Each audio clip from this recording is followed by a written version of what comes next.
generic drops for days. Still the people rage. Am I not insane? Can you stop and explain why these drops are so lame? Is money buying you fame? I'm fucking on, I'm killing it with this song. You haters can sing along or go back where you belong. Yeah, there's nothing wrong with giving up, moving on. Cause I took your girl to prom, she can't help but sing this song. Comes off till the lights go out, till my legs give out. Can't shut my mouth till the smoke clears out. And my high progress, I'm a... Welcome to the Ethereal Dojo. Get your ass in here and I'll teach you some shit. Welcome to the Ethereal Dojo. I'm Derek. I know it's been a while since I made a video, but about a month and a half ago I got really sick. Like, for weeks I was down. I was still going to work. It wasn't COVID though. And after that, after getting better, I ended up taking all the time that I needed to upgrade all my equipment. So it's not fully there yet, but it's getting there. But a couple announcements, huge announcements. Number one, I want to take this project to virtual reality. I figured VR, Oculus, something like that, or even like VR chat that anybody could go to.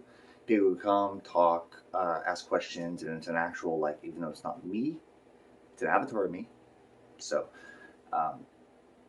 there's that. Two, and this is the big announcement, I'm actually going to be on a nationwide podcast, and it's kind of big. I'm not going to mention any names, just I don't want to get my hopes up. But it should be, I'm doing the recording, I think, the first week of July. So look for that. I don't know if they're, I guess they don't do it live. I don't know how they do it exactly. I do mine on YouTube, so I'm not a podcaster myself. But I'm very excited about that. This is my favorite podcast in the whole world. So for me to even be going on there, it's an honor and a privilege. And for me to talk about Astral Projection while I'm on there, which is what it's going to be about, is going to be amazing. I emailed them, and they got back to me and said that they were booked up, and then a few weeks later got back to me again and said, you know, they wanted to do a roundtable, so it's going to be a roundtable discussion.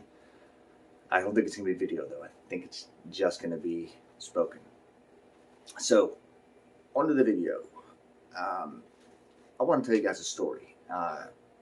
This is personally probably my weirdest, well, close to my weirdest story. The weirdest one, I'll get to that later. That'll be a next time type thing. But I haven't actually told any stories yet, and I wanted to get one out because people were asking me about it. It seems like all I'm doing is just answering questions from everybody, and you guys aren't actually hearing any of this stuff cool shit that I could actually go, you know, and you guys can actually go do out there. So, I don't know if I've mentioned this or not, but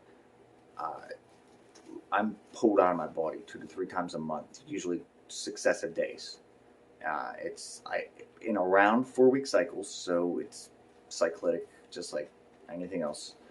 There'll be 2 to 3 days in a row where the first day it's kind of weak, then the second and third days it's amped up to all hell and back. So I actually project whether I want to or not. It's a gift and a curse. There are times, however, that I'm pulled out, and if you actually project, it'll happen to you too, where you're tasked with doing something. Sometimes it's things you don't even like or want to do or know how to do. This one was very personal to me though. So I hadn't been, practicing astral projection for very long, maybe a few years. I was in my 20s. My father died when I was 16. His best friend died within like a year of that. His name was Richie Mulholland. Okay. And I hadn't talked to his wife or anything like that. I ended up moving out of my mom's house about a year after my dad died. So I didn't keep in contact with any of the neighbors. Randomly one night, I was in my 20s, I was pulled out of my body. So if I'm in my 20s, my dad died when I was 16. We're looking at, I don't know, Richie died about a year after that, maybe 6 years after Richie died. He's key in this. My father's not. He's just to show you where I knew the guy from. So I was pulled out of my body, and this had never happened like this before, because at that point in time I hadn't been fully practiced in astral, so it would take me a long time to gain clarity and things like that. But I was pulled out and it was immediately vivid. and I mean vivid as fuck, like vibrant. It looked like I was in a damn painting, and immediately whisked away to a basketball court, and I knew exactly what basketball court it was. Phillips Park. I lifeguarded up there. I grew up there.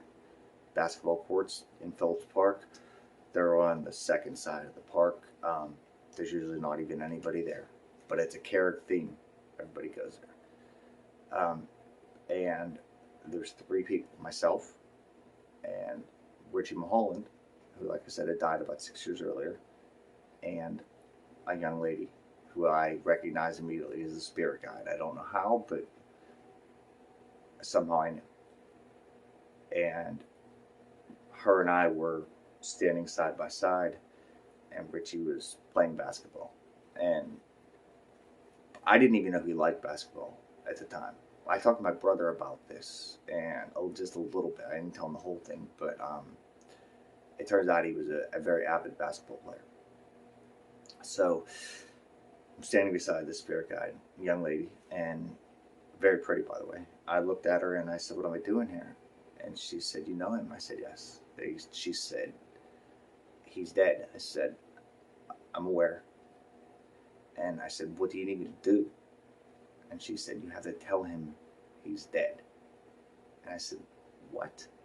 Are you fucking kidding me?"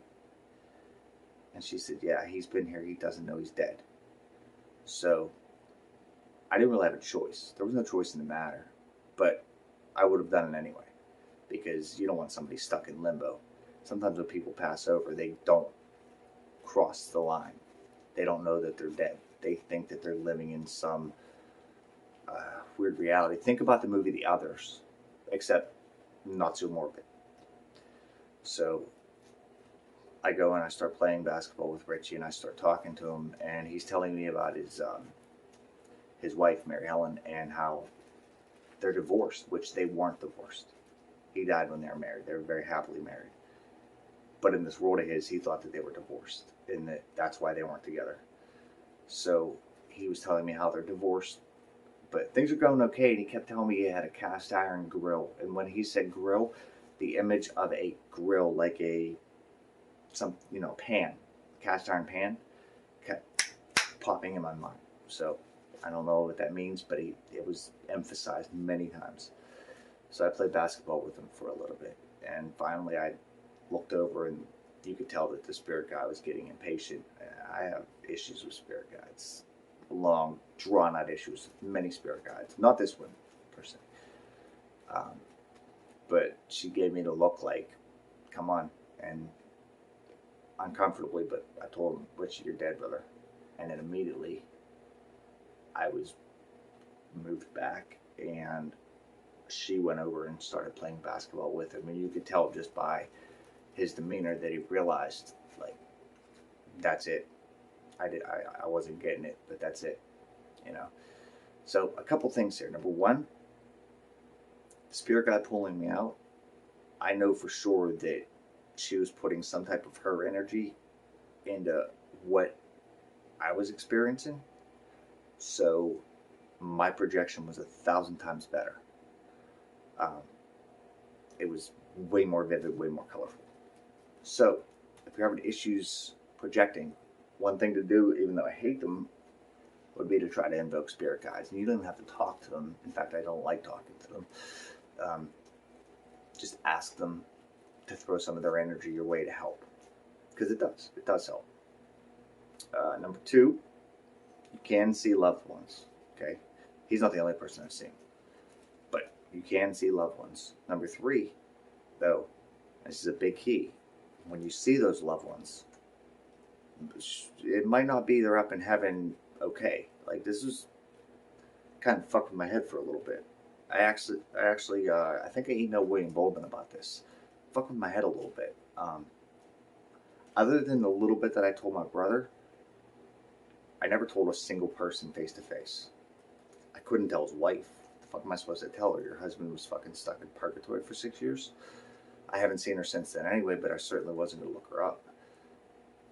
But this is why I've always kept shit like this, the astral projection stuff, quiet. Because people won't understand. Or they'll think it's fake, or they just won't believe you. people lose friends, things like that. I actually recently told one of my friends at work, a very close friend, found out that I could astral project because I was talking about being on a podcast because he likes that podcast. And he didn't realize I could astral project. And I was like, oh, I didn't know you didn't know, playing it off. Meanwhile, nobody knows really. He told me he was going to punch me in the face next time he saw me. But he was very intrigued by it. But, other than that, other than the select few that are, maybe could see past the, the, what's the word I'm looking for? The taboos that people have about it, that think about it.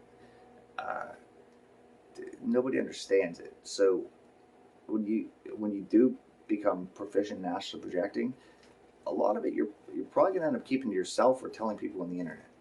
The internet people will become your friends. Most of them, at least. That's all I have today. I hope you guys enjoyed the story.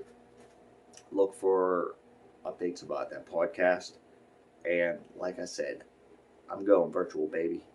Oculus Rift S, Oculus Quest 2, and I don't know what I'm going to use. Maybe VR chat or something like that, because there's a bajillion and one avatars that are fun.